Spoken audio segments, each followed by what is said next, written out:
রাসূলুল্লাহ সাল্লাল্লাহু আলাইহি সাল্লাম সাহাবাদেরকে বলছেন যে আতাকুম রমাদান, রমজান মাস যখন আসতো তখন আল্লাহ রাসূল সাহাবাদেরকে বলতেন যে তোমাদের কাছে এসেছে রমজান মাস। তারপরে বলতেন মুবারাকুন, এটা হলো একটা বরকতপূর্ণ মাস। রমজান মাস এটা হচ্ছে একটা বরকতপূর্ণ মাস। শাহরুল মুবারাকুন, এটা হলো একটা বরকতপূর্ণ মাস। ফারাদা রাসূলুল্লাহ সাল্লাল্লাহু আলাইহি সাল্লাম আযজা ওয়া জাল্লা আলাইকুম, তোমাদের উপরে আল্লাহ পাক রব্বুল আলামিন ফরজ করেছেন কি? এই মাসের সিয়াম। এখানে আল্লাহ পাক রব্বুল আলামিন ফারাদা শব্দ ব্যবহার করেছে, কিন্তু কোরআনুল কারীমে কি শব্দ পাবেন? কুতিবা।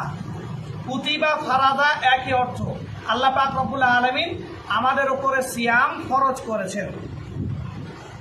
কি গুরুত্ব রয়েছে? আল্লাহ পাক রব্বুল আলামিন কি গুরুত্ব রেখেছেন? তুফতাউ ফি